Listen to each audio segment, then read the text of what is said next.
रामपुर गांव के सरकारी स्कूल में हेडमास्टर था। स्कूल के सारे बच्चे उमेश से बहुत डरते थे। उमेश बहुत ही सख्त स्वभाव का इंसान था। अरे यार, आज तो उमेश सर चेकिंग के लिए आने वाले हैं। मैं गलती से अपना जूता साफ करना भूल गया। आज तो खैर नहीं है। अरे टेंशन क्यों ले रहा है? अपने सफेद जूते पर चौक रगड़ दो, सर को कुछ भी पता नहीं चलेगा। सर की नजर बाज से भी ज्यादा तेज है। अगर उन्होंने तुम्हारे गंदे जूते देख लिए तो तुम्हारी अच्छी खासी पिटाई होगी।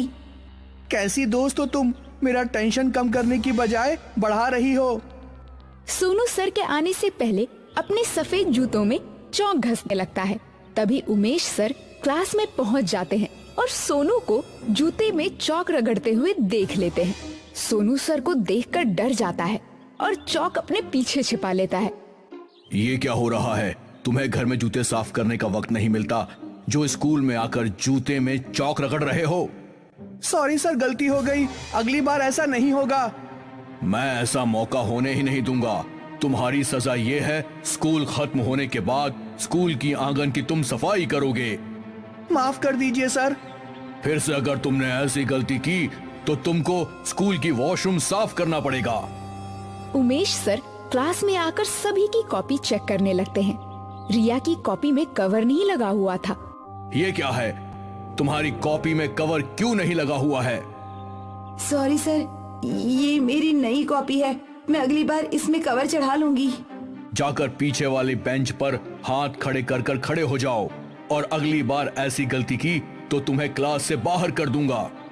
रिया क्लास की सबसे पीछे वाली सीट पर जाकर हाथ खड़ा करके खड़ी हो जाती है। रिया को खड़ा देख रश्मि उसे चिढ़ाने लगती है।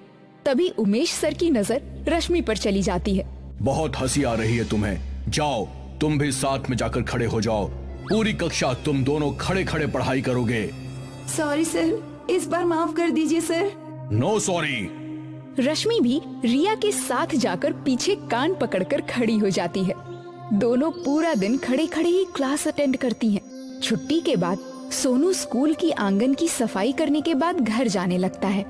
रश्मि और रिया सोनू का स्कूल के बाहर इंतजार कर रही होती हैं।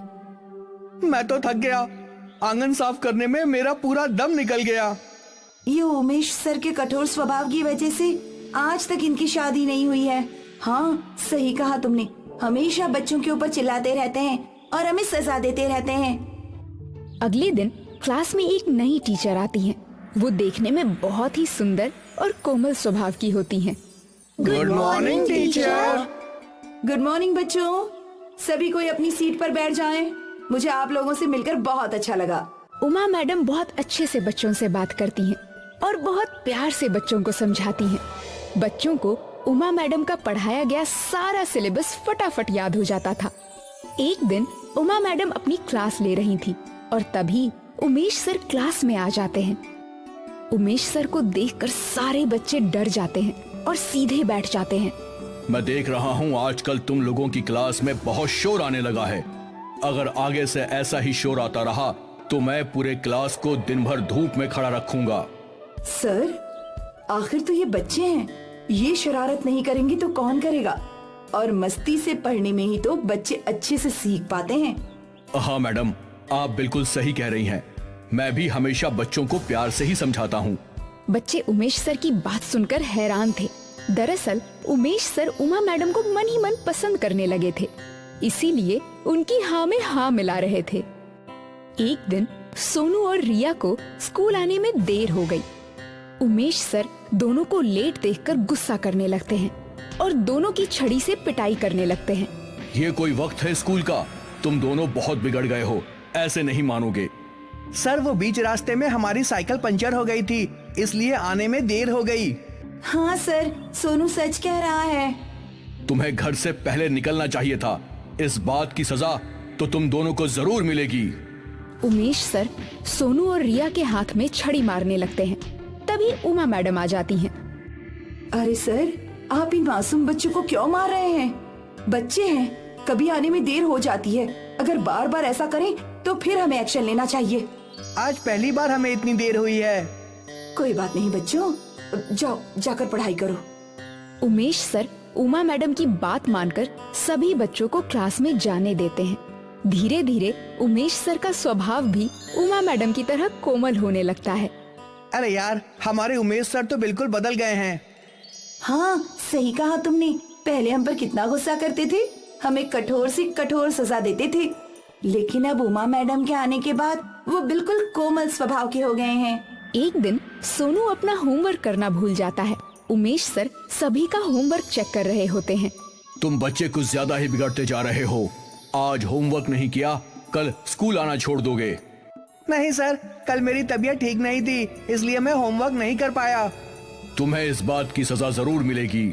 उमेश सर सोनू को क्लास से बाहर निकालकर मुर्गा बना देते हैं। तभी वहाँ उमा मैडम आ जाती हैं। अरे बेटा सोनू, तुम्हारी तो तबीयत खराब है ना, तो फिर तुम क्लास के बाहर क्यों बैठे हो?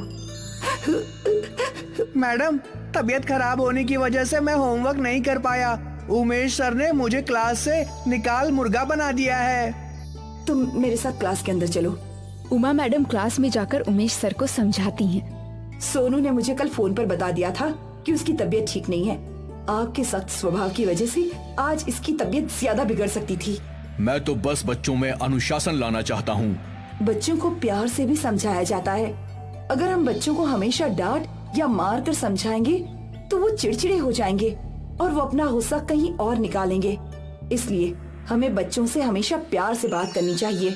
आखिर ये बच्चे हमारे देश का भविष्य हैं। मुझे माफ कर दीजिए मैडम, मैं समझ गया हूँ। अगली बार से मैं हमेशा बच्चों से प्यार से ही बात करूँगा। उस दिन के बाद उमेश सर बच्चों के साथ प्यार से पेश आने लगते हैं। कुछ ही दिनों बाद उमेश सर और उमा मैडम की शादी हो जाती है और उमेश सर भी उमा मैडम की तरह कोमल स्वभाव के हो जाते हैं।